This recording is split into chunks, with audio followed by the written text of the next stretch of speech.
Welcome to St. Edward's and welcome to our last StED talk of the term.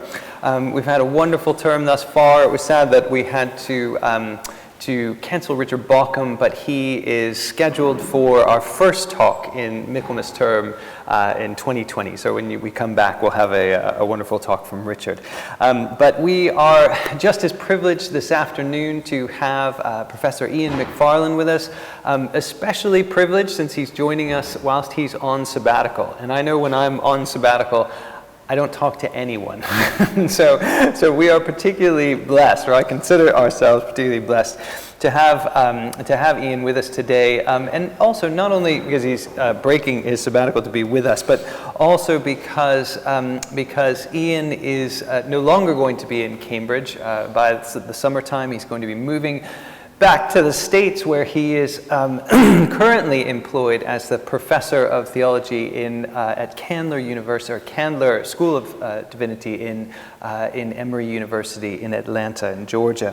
Ian, as many of you will know, was the Regius Professor of Divinity here in Cambridge. In recent years, he's written widely on theological topics.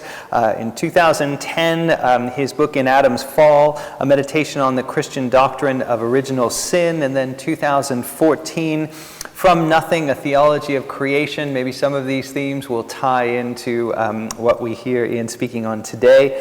And then recently, in 2019, The Word Made Flesh, a theology of the incarnation. For some of you young budding theologians, you have probably used his co-edited Cambridge Dictionary of Christian Theology as well. But Ian is not someone who is only an expert in Christian doctrine.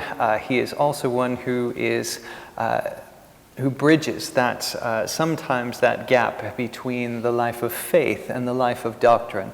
And what I appreciate so much about Ian's work, and having heard him speak before, is that he has a real sense of both, and a real sense of what we're trying to do here at St. Edward's through these talks, is to really integrate and bring together and to link academic theology and critical theology at the heart of the church, at the heart of what it means to be a Christian, what it means to have Christian faith. And so we don't want to see the division, we want to see them coming together. So we are delighted to have Ian with us. Would you please, with me, welcome Ian for today.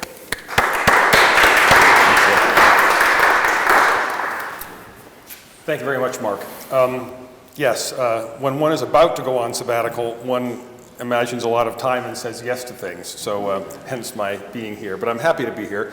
As Mark indicated, my most recent work has been in Christology, but when he invited me, he suggested maybe I would talk on creation, so that's what I'm going to talk about today, and particularly the Christian, although not only Christian, doctrine of creation from nothing.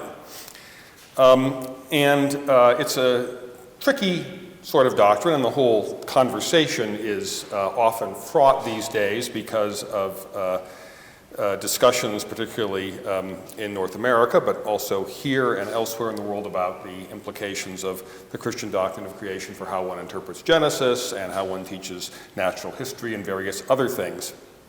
So the first thing I want to say, by way of, as it were, an initial point of clarification, is that the doctrine of creation is not a historical claim about when or how the world began. That isn't to say that Christians don't have convictions about the world beginning, but that's not what the doctrine of creation is about fundamentally. Its fundamental orientation is not cosmological, that is, not concerned with the structure or history of the world at all, I would argue. It is soteriological.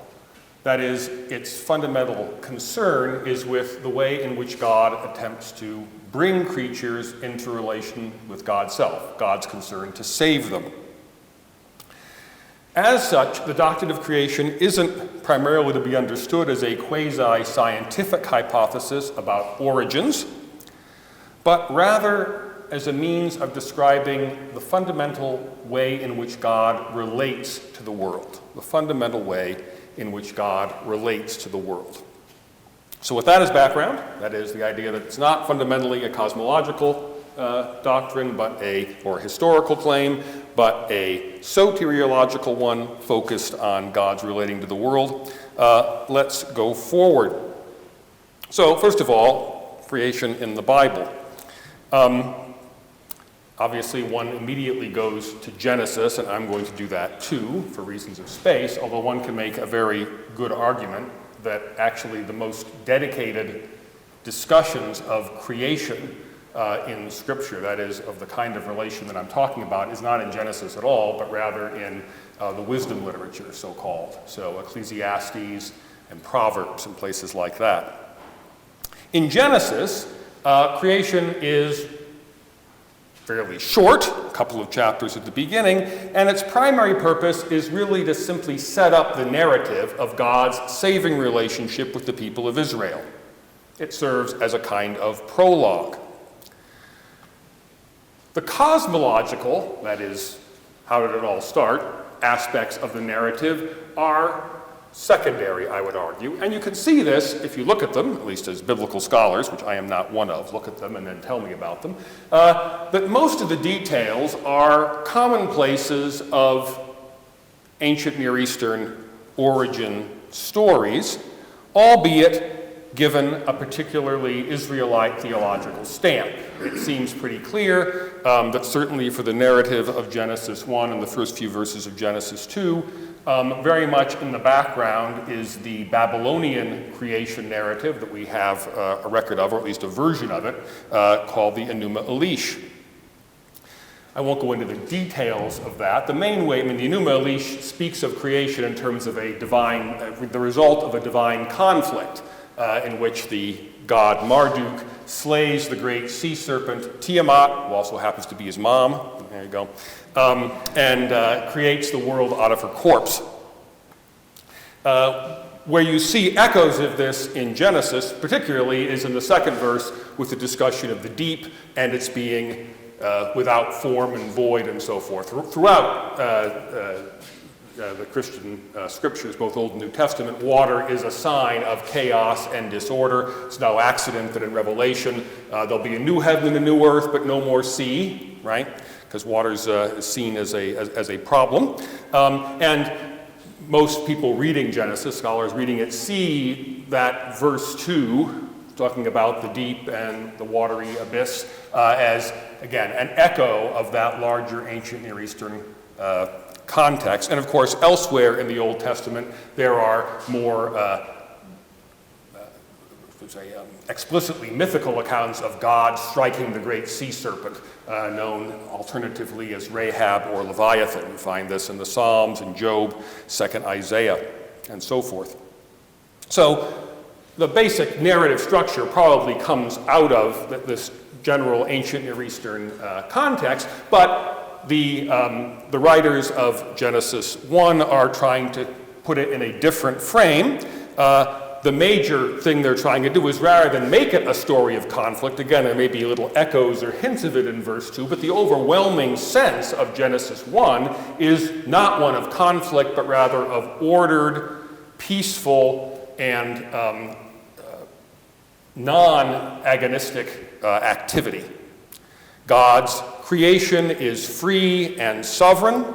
It happens by God speaking, by God's word, not by God whacking anybody over the head or slicing anything up.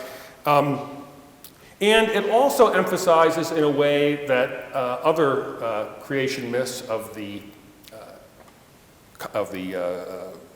geographical and historical context don't, the radical distinction between God and what God makes. And I'll talk more about that later.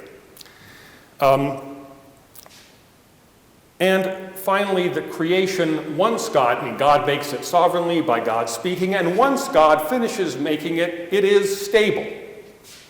It has its own integrity. Whatever else is going on with the seventh day and the day of the Sabbath, partly it's a matter of reflecting on that very fact. God has made the world, and the world subsists.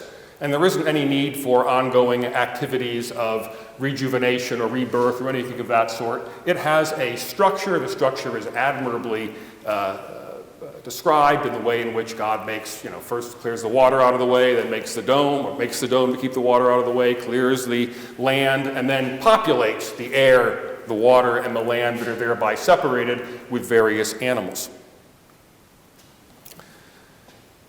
Now, once that's done, there's not really much talk about creation, certainly in any sort of historical sense, in the rest of the Old Testament at all. Not much reference to it. Again, in the wisdom literature, there is a lot of talk about how God relates to the world actively, both more optimistically in Proverbs, where there's a strong sense that the world operates according to particular laws, so that if you do well, if you act smartly, you will prosper, and if you act foolishly, you will not. There's also a rather more pessimistic take on it in Ecclesiastes, where the world doesn't seem to have much of any intrinsic logic or order to it at all. As one of my former colleagues once put it, Ecclesiastes gives us a picture of the world in which the jar, the analogy she gives is that it's a jar that's well made and a lid that's well made, but the lid doesn't fit the jar. Now in the New Testament, there's also not a whole lot about creation. The most obvious place, of course, is John 1, which is clearly echoing Genesis 1. But there, as in the few other places, Romans and scattered other places, Colossians, where creation is mentioned, the focus is what? Christological. What's going on in John 1? Well, in the beginning, when the creation happened, was the Word. The Word, who we find out 13 verses later, became flesh as Jesus. And again, what does this do? This emphasizes the fact that the real point of the discussion is not primarily cosmological, to give origin stories, but soteriological, to give a salvation story. What's the message of the New Testament? The one who Christians proclaim, Jesus, as Savior, can be trusted to be Savior precisely because he is none other than the Creator. And only the one who is responsible for everything can truly be trusted to be able to save from every threat. And as we'll see, that fundamental conviction is what really underlies the later Christian doctrine of creation from nothing. The other thing I'd want to point out about New Testament talk about creation, which is again important, I think, in terms of distinguishing it from any sort of theory about or claim about how things began or how the world's put together in more empirical sense, is that two places where there's, as it were, a brief theoretical reference to creation in Romans 4 and Hebrews 11, it is described as a matter of faith.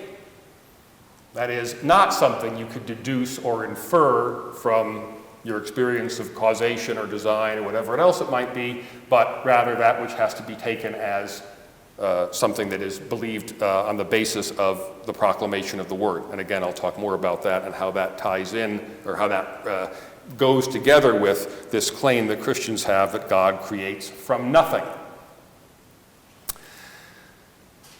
Again, as I indicate at the beginning, this is not only a Christian teaching. Jews and Muslims also hold to creation from nothing. In fact, the great medieval Jewish philosopher Moses Maimonides commented it was the only doctrine that all three religions held in common.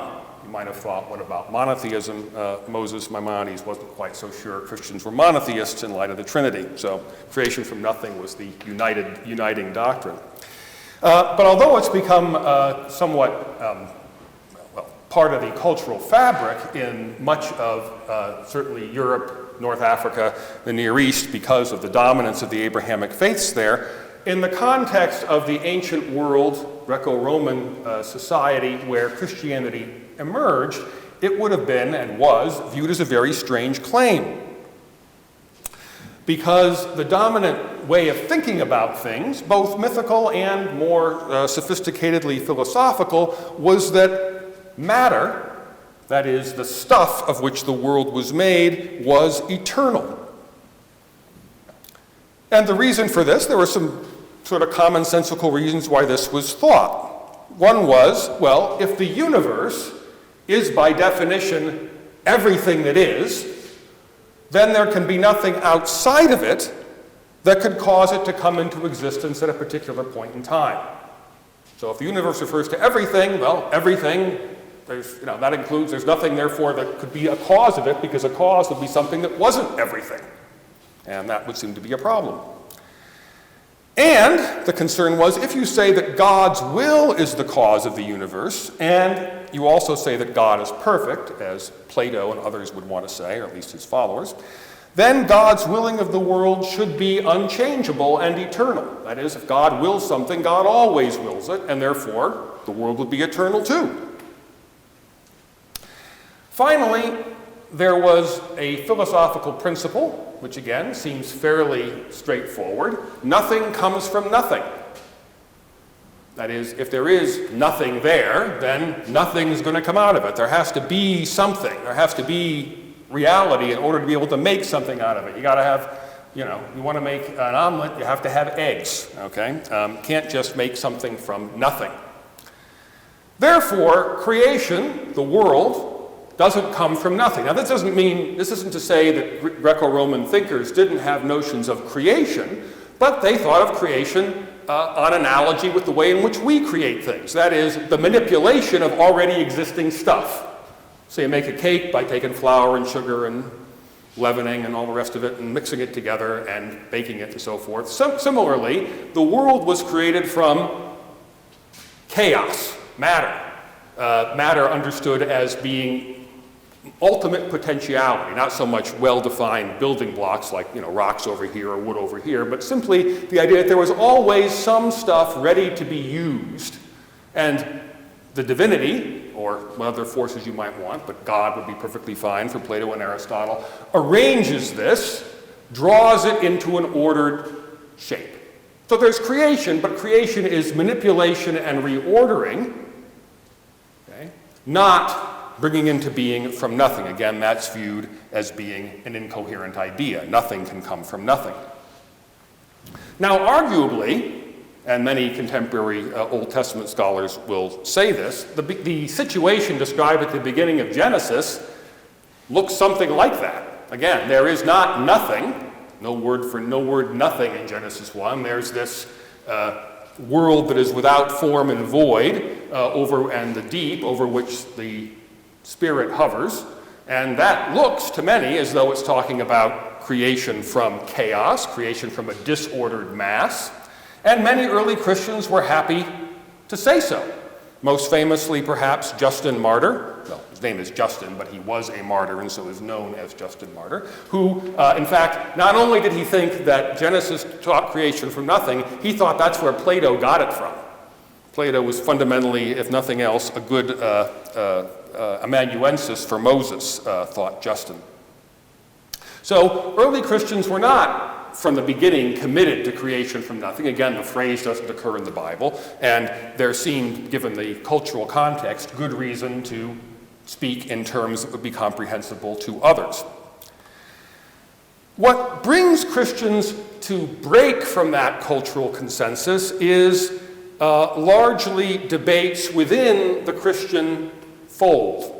There are Christian movements that emerge about the same time that Justin is in fact writing, in the mid-2nd century, that begin to view, or that claim that the world as we see it is either the product of an evil God or the product of some sort of cosmic accident, that there was initially sort of a spiritual reality and things kind of got messed up there and the spirit began to congeal and you got the world out of it. The point behind those kinds of reflections, and they were massively detailed and intricately in terms of how they were put together. I'm giving obviously extremely simplified views, but the rationale behind them seemed to have been it was a way to account for evil. If God was fundamentally good, how is it that the world has so much wrong with it?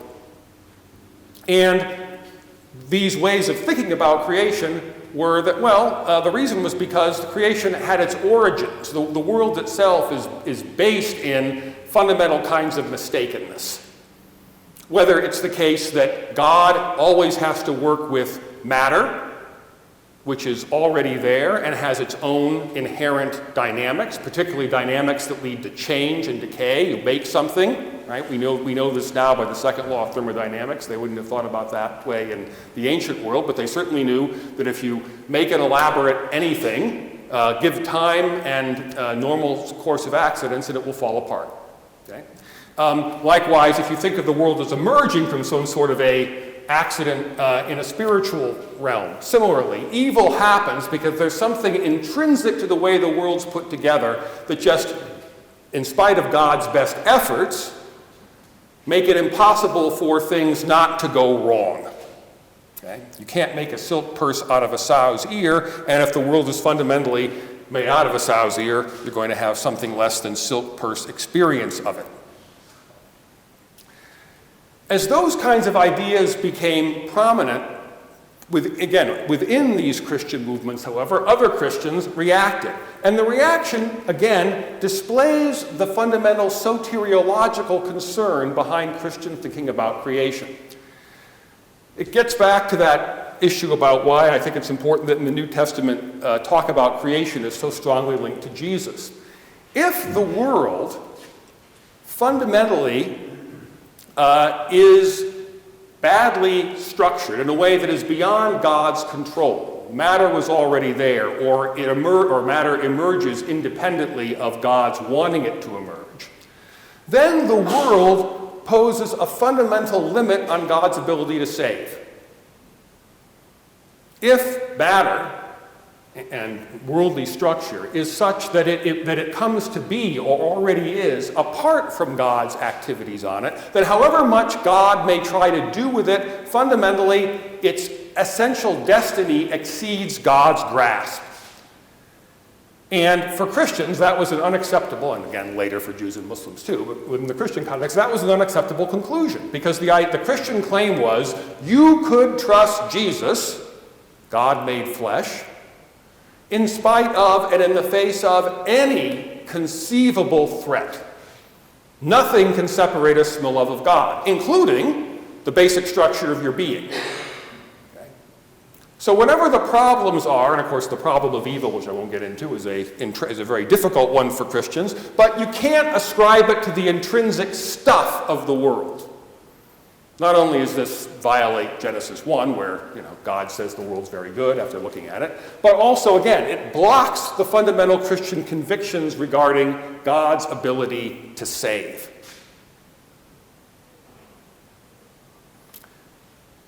So, what do Christians come up with instead? Creation from nothing. It emerges in Christian writing in the second half of the 2nd century, beginning about 160, 170, and it gains traction very, very quickly. By the mid-3rd century, there's no debate. It's carried the day. But what does it mean?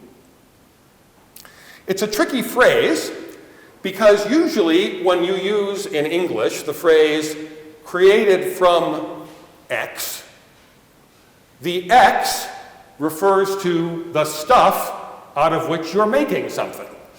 So somebody created this pew from wood, right? So the wood is the stuff that's already there out of which the pew is made. That's not how creation from nothing is to be understood. Nothing doesn't stand for something. Okay? So, what's the force of the claim? What I want to do is I just want to take the phrase, or the sentence, God creates from nothing, and consider it in terms of each of its 3 components, the subject, the verb, and the adverbial or prepositional phrase at the end. So, God creates from nothing. Let's focus on the God part first. God creates from nothing.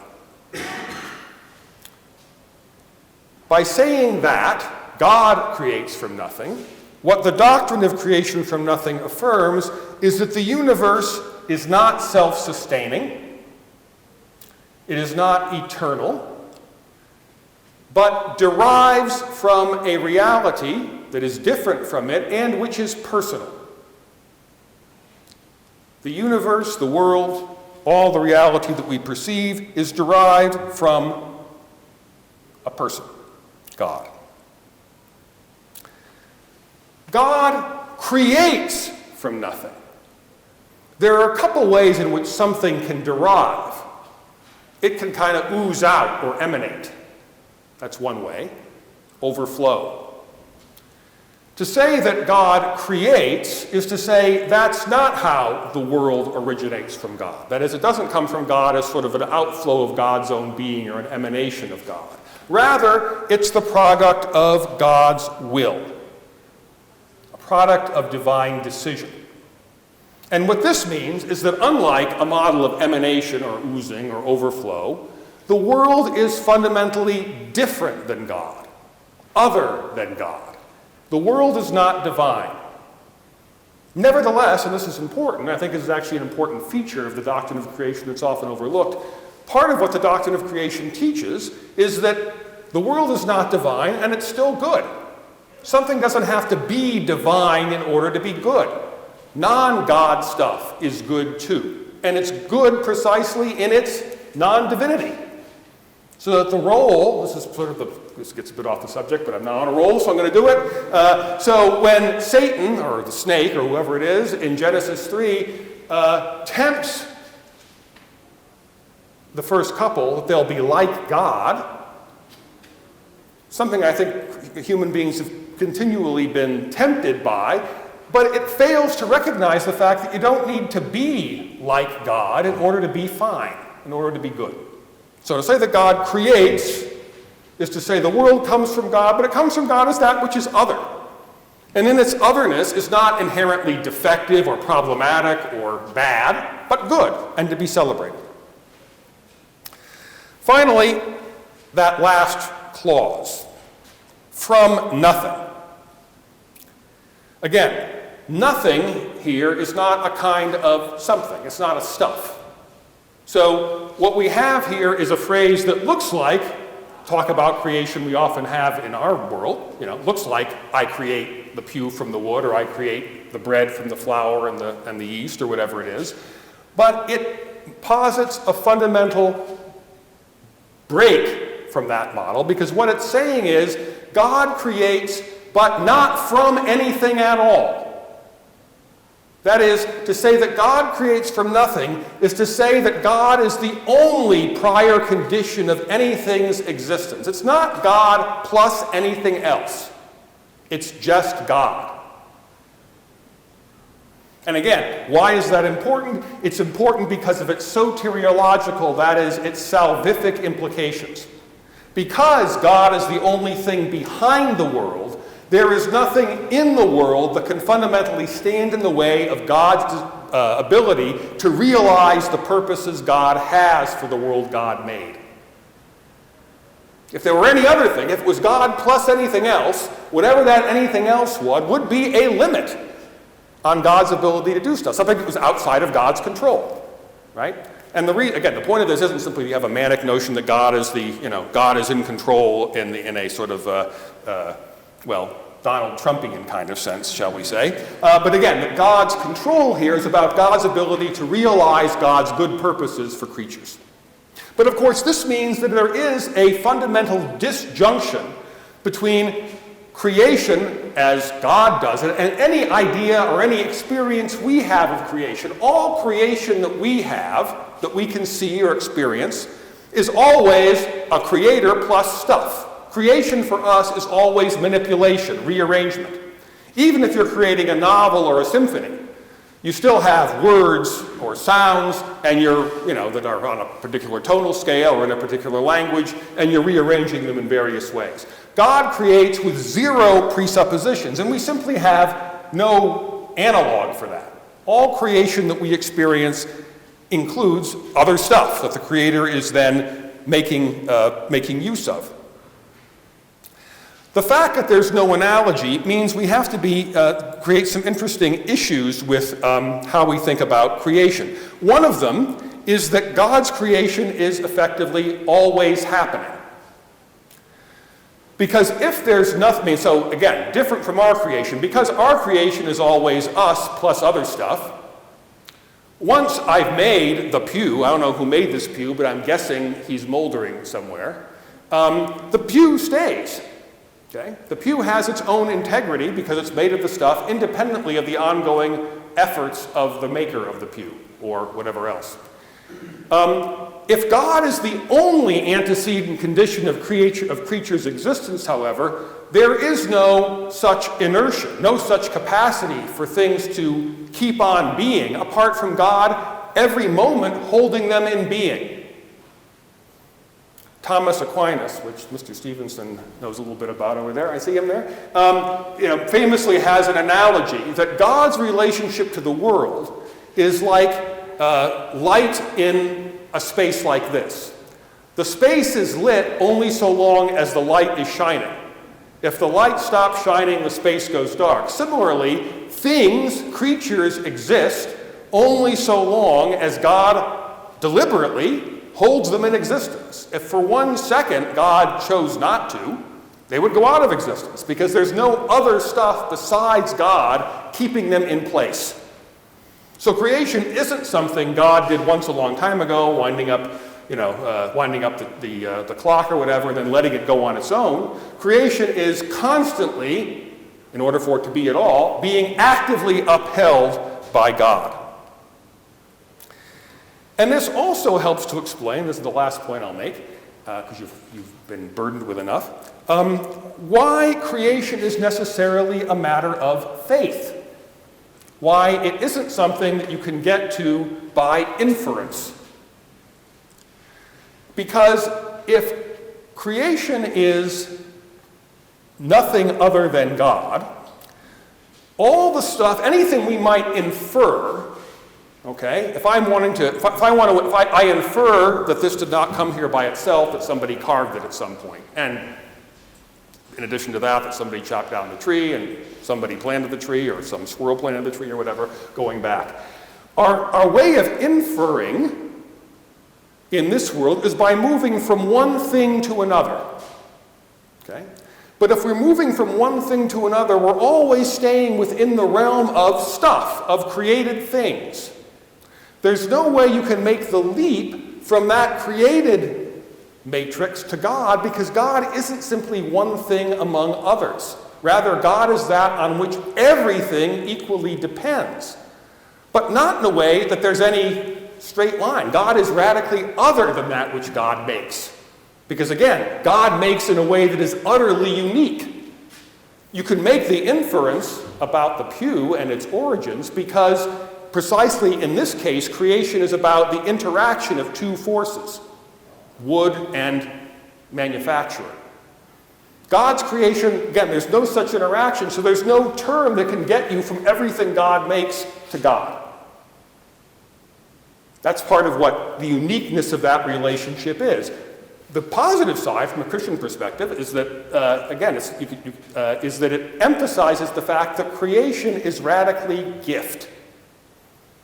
God isn't constrained by anything. God isn't forced to put it together for any reason. Isn't that there's stuff out there that God has to tame or put in order or get rid of or whatever it is. God gives rise to the world simply because God wants to share the being that God has intrinsically with things that aren't God. And that relationship is one that is not simply something that God decided to do once upon a time, but again, because of the character of that, something that God is constantly upholding.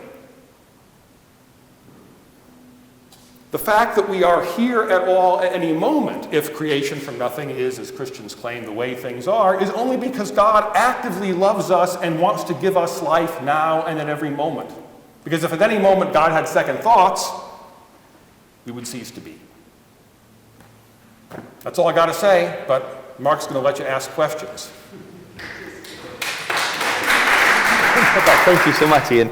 That was just a wonderful journey into the Christian doctrine of creation, where it came from, what it comes out of, some of the concerns in it. I guess I'll start with one question, and we'll go out and we'll have questions from others, but I always get to teach creation from an Old Testament perspective, so we look at the Enumerations, as you mentioned, and some other things. But one thing that's always struck me is Old Testament scholars will often note that the creation story of Genesis 1, typically called the priestly creation story, is in many ways a parallel to the creation of the tabernacle in Exodus, and then ultimately as it's consecrated in Leviticus. And so you have these two kind of imaging narratives, one about the cosmos coming into being, and then one about the tabernacle coming into being. And so it was interesting when you said at the beginning, and this is, I think, you're referencing it to Christian doctrine, that creation was not a cosmological, the creation ex nihilo was not a cosmological argument, but was a soteriological one about salvation. And I wonder if you could just chat about that a bit more in the sense of, because it seems to me, for the priestly authors, it's for the Jewish authors, there was something that was both and. There was both cosmological and soteriological in the sense of, the order out of chaos was kind of the order of creation coming into being, and then that is mirrored in kind of the order of the tabernacle coming into being. And both of those stories, or both of those, those images, being ones of both physical material, but then also for, kind of concerned with salvation. But I don't know, maybe we can just dig into that a bit more. I was being very contrastive deliberately. Clearly, it is an origin story. It is, I think more or less the priestly authors believe that was pretty much how it happened. So I don't mean to suggest that there's no cosmology going on in the Old Testament. There is. My point was that it has a very limited role, and the main role is for it as kind of a just so story to set up the salvation story that follows. Now there are even 20th century Danish theologian named Regan Prenter who actually interprets even creation as a salvation story insofar as it's creation from chaos, and so what God is doing is saving reality from the forces of disorder that would otherwise be encompassing it. So I don't want to suggest that certainly the biblical story that either they didn't believe it or it isn't what it evidently is, a cosmological story. It's that what is the role it's playing, and there doesn't seem to be much evidence that cosmological reflection has much independent interest to the biblical authors. They put it in there, and I think and the parallel with the tabernacle is an excellent one in this sense. It's attempting to show forth and anticipate and give a background to God's saving work, which is really where the interests of the authors lie. That's what I want to say. Yeah. Great. I've got so many more questions, but we're going to turn it out to those who are with us. Roger's got the microphone. If anybody could just speak into the microphone, that would be wonderful. Anybody else have? We've got one over here, Roger, and then some in the back. I think we have Graham in the back. The rather exciting thing is the fact that you're still so interested, given that if it was a subject that you could pin down, you would give it to us and it would be dry, but clearly it's something which excites you and is always interesting. So the reflection here was this conundrum, really, between the God that is never not, but the God that is then explained. But somehow in the sort of explaining, this continuous re-emerging of God in various forms, there's a great deal to be learned about what our role is, what our salvation is. And I wondered, I'm not framing it so much as a question, but clearly this is something which is dear to you, this subject. I mean, it must be in your heart for you to feel, to give so much expression to it. I'd love to hear more about the never-notness of God. Well, what I find compelling about it is that, I think, first of all, the emphasis on creation as gift, which I think is part of an evangelical side to the whole thing. Creation is often, Karl Barth once said that one problem with the way, he's a 20th century Swiss theologian, a problem with the way in which Christians in the modern era think of creation is that it's kind of a forecourt of the Gentiles. That is, it's some sort of a way in which we can, make common cause with, non-religious folk in terms of explaining how things get together. And Barth wasn't against making common cause with people, and I'm not either. But he said that's a bad way to think about creation. The creation is really is a matter of faith, and not simply in the sense that, well, believe it because I say so, but in the sense that what it's talking about is something that is utterly wondrous. Namely that God, who is utterly self-sufficient in God's self, who needs nothing and gains from nothing, nevertheless feels the urge, on which God acts, to share what God has with what is not God. What is, in fact, because not God, infinitely less than God, but nevertheless wants that to happen, wants there to be other entities who enjoy the gift of being in myriad ways. I mean, all the ways that all the species and things on this planet have done so, and who knows how many places elsewhere. So that, for me, is part of the excitement of it. And again, I think also just recognizing the disanalogy between creation as applied to God and creation as applied to any inner-worldly creative act that we have, again, multiplies the wonder of it.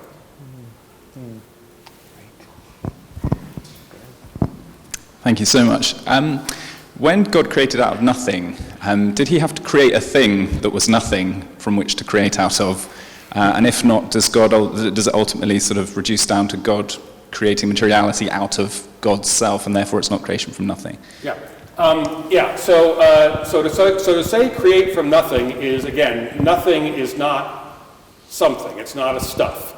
It is. I mean, in other words, the phrase deceives you because you think it's effectively a preposition and a noun.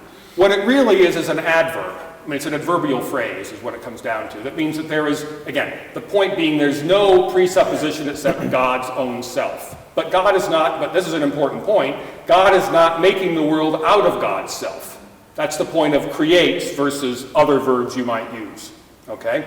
Now again, we have no analogy for that, so we have two kinds of ways of thinking about things. Emanation ways and manufacture ways. Neither of those are actually what God's doing, right? Probably, I think Christian talk about creation probably ends up necessarily oscillating between each of those two sets of metaphors because we have nothing else to work with. Because if you really press the manufacturing dimension, then you end up with thinking about nothing as a kind of something, and that's problematic. However, if you on the other hand, if you press the a more God out of God's self gives rise, then you end up with a divinization of the world, which Christians don't want either. So because there's no proper analogy, language we use is going to always force us into, that's what language does. Language about God, that's why idolatry is always a risk, right? The only words we have to talk about God are the words we use to talk about shoes and ships and sealing wax, and God's not like that. So you have to sort of always be flexible with your use of language in order not to draw yourself into wrong inferences. But I think that the key idea is, two key ideas. God is the only basis, but what God makes isn't God. It's other than God. And again, that's part of I think the key point is for me, that's not a deficiency. That's actually part of the good news. That God actually, again, has concern for what is, has concern in the sense of bringing it about, that stuff that needs to exist and has no purpose other than to enjoy the existence God gives it. Yeah, and that actually seems like one of the things that Christians so often lose. Maybe it's in some of the discussion about the kind of negative side of the flesh or fleshly things, and often that's attributed to kind of the whole rise of Gnosticism, but the physical. And yet you see in this kind of ancient Jewish tradition that the goodness of material, the goodness of the material world, and how that is so is so critical to a theology of creation. Is just seeing that it is good. And I think the other interesting thing about that is often, and I'm not sure, I haven't studied in the Church Fathers, you would know much more, but that sense of good in the Hebrew being something that is very different from some sort of Platonic idea of perfect. that there's an inherent goodness in creation, but it doesn't have to be. There isn't a sense of perfection as if it's kind of immutable, unchangeable, perfect, which I think some Christians tend to kind of picture this original God. In Augustine, you have Augustine's view of the original creation is kind of is perfect, and I think that kind of in that kind of way. Sense. Yeah, I think Tov in Genesis 1, I think the Hebrew word for good, the sense is it is as God intended it to be. It is suitable for God's own ends, not that it corresponds to some abstract or pre-given notion of ideality. Yeah, that's great. Hey, questions? Otherwise. Thank you, fascinating talk. I have a question. I'm just thinking through what are the implications of this concept of dependence or inertia, as you put it, of the world on its creator. So you were talking about the fact that everything is derivable from God, and that God actively upholds it and therefore keeps it in existence. I wonder, what does that mean when we talk about agency and free will and responsibility for evil also? Because there we do talk about the language of independence to a certain extent from God. We don't want to kind of bring it back to God. But then, does that mean that God still chooses to uphold that? And even in that case, doesn't it shed some? I mean, how does this affect how we think about God's goodness? Yeah. I mean, evil I have no answer to, and if anybody does, then they get to be Pope or something. But I would say this: if one thinks of sin, as I would, as one way to define sin is resisting God's will. And if one believes that God's will is fundamentally for the flourishing of the creation God has made, then to sin is fundamentally to try to undo one's own existence. And, again, how that happens is a problem. But I would say that the very fact that because of the need of God to uphold everything all the time, the very fact that one can sin at all indicates that even in our efforts to undo our own being, God nevertheless holds it in being. But how is it that sin arises? Given what I've said, we'll know in the great by and by, but not now. Free will is a bit of a different issue, and I think I can talk about that. And here, the analogy that I use, although a lot of people have used it, Dorothy Sayers among others, is think of God's. Again, there's no perfect analogy between God's creation and anything we do in the world, but a good close, something that can give you a hint of it is a novelist or a playwright. Because what does a novelist do? She creates a world. And in the world, when you read a novel, there are different kinds of ways things happen, right? Rain falls, metal rusts, glass breaks, but also protagonists make decisions to pursue this career or to marry so-and-so or to, jump off a bridge or whatever it might be. Now, formally, all those things are caused by the novelist, right? They're both equal. The novelist is equally responsible for both of those things, right? But we recognize in reading the novel that actually, within the world of the novel, they have different causal structures. That the person chooses to do pursue her career freely, whereas the glass breaks because glass is frangible, and that's just the way it goes. Similarly, if we think of God creating the world, God creates the world with different kinds of causal mechanisms. Natural law, perhaps if certain versions of quantum mechanics are correct, things that have no cause at all, and free creatures. Okay? So there isn't. And I think the key is, don't think, I think sometimes the evidence is, it's a very difficult thing to think about how God can make us free, but it's not difficult to think how God can make it that gravity works. Because we have a notion of, again, our idea where we can make Rube Goldberg mechanisms to have various sorts of things happen, but God's way of, how does God make it that anything happens? Again, we have no analogy for that. We make use of existing causal structures to figure out, to make things work in our world. But God creates the very causal structures themselves.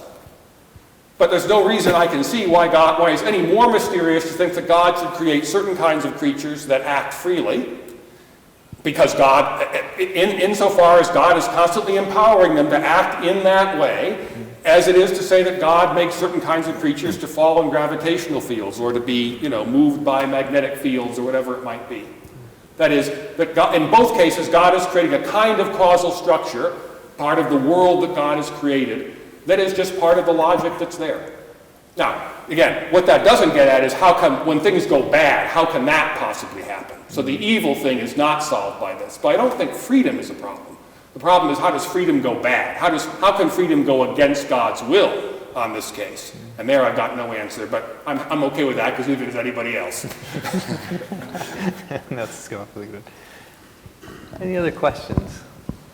All right, well, I've got one more. Oh, no, we do have one more. Yeah. Awesome. Thanks so much for this. I was thinking about the discussion about creation as a matter of faith. And on the one hand, that's quite helpful because we can say, if we think of God as first cause and all of we see in creation as second causes, if we're doing, say, like theoretical physics, all we'll ever get back to is descriptions of second causes. And so in that sense, we can never explain or explain away the first cause. But on the flip side of that, what are the implications for, say, philosophical arguments for the existence of God, and what the relation between the argument you've made there? Yeah. It's perfectly clear that there are limit experiences and limit questions people ask. And God language gets thrown in there, which I think is what Thomas, as you know, I think that's what Thomas is pretty much doing in the second question of the Summa. People talk about God in those contexts. And I don't think there's anything particularly nefarious about that, but I don't want to give it any theological weight. Okay? What it reflects is the fact that, there are experiences have these, questions of origins, questions of destinies, questions of boundaries that are just part of the way in which we are, semi-self-transcendent and can think about those sorts of things. And we come up with concepts, among which God may be one, to plug those holes. But whatever we get at that way, it's a bit of a hand wave, and it's different than what is revealed when we are told through Scripture and ultimately through God's own activity, that this is not simply something that that we put in there to sort of guard the boundaries of our experience, but this is actually something that speaking in God's voice here, I am giving freely for you. So there is the faith element is not to deny that people may not, in other contexts, use God in other ways. But from a Christian perspective, the idea that we understand the world as it is, as pure gift, is something we could never derive. That can only be told us. Because you can only get a gift if somebody gives it to you. Right? Great. All right, well, I think we have time for one more question, and this is one I'd be very impressed if you can answer this, because the rabbis debated this one, and this is a question, a first century rabbinic debate that comes up in John chapter 5 after Jesus heals the paralytic on the mat, and they say, why are you healing on the Sabbath? And Jesus says, my Father is working and I am working. And so he enters into this great debate about can God rest? If Sabbath is kind of one of the central kind of tenets of Judaism in first century Palestine, and this is something that is central to the creation narrative, central to the entire Pentateuch, and then later in the Second Temple period, can God rest? Yeah. So now I've got to be more subtle about my notion that creation is what's always going on. There is a difference between origination and continuation, right? So I take it that the point, beyond, grounding the fourth commandment and other stuff, that the point of the Sabbath, in the creation story in chapter 2, verses 1 to 4, is that the world that God has made has its integrity, its reality, its coming into being. That, in that sense, God, that's what God wanted to do. God rests. And of course, God never expends effort. God doesn't get sweaty building it, that needs to take a break, right? So the rest there refers to the, from my perspective, refers to the completion of that originating task. There is, again, for the world to subsist, God continues to uphold it. So in that sense, God is always working. Although again, it's a work, for us, working involves a transfer of energy. That means we have to, there's a replenishment that's needed. That's not the way God works. But that's how I would deal with that. Yeah, it's fascinating. Can God catch his breath, as it says later in Exodus, that God was refreshed? How did he lose his breath in the first place? Well, Ian, thank you so much. Can we give Ian another round of applause? Thank you so much for being with us.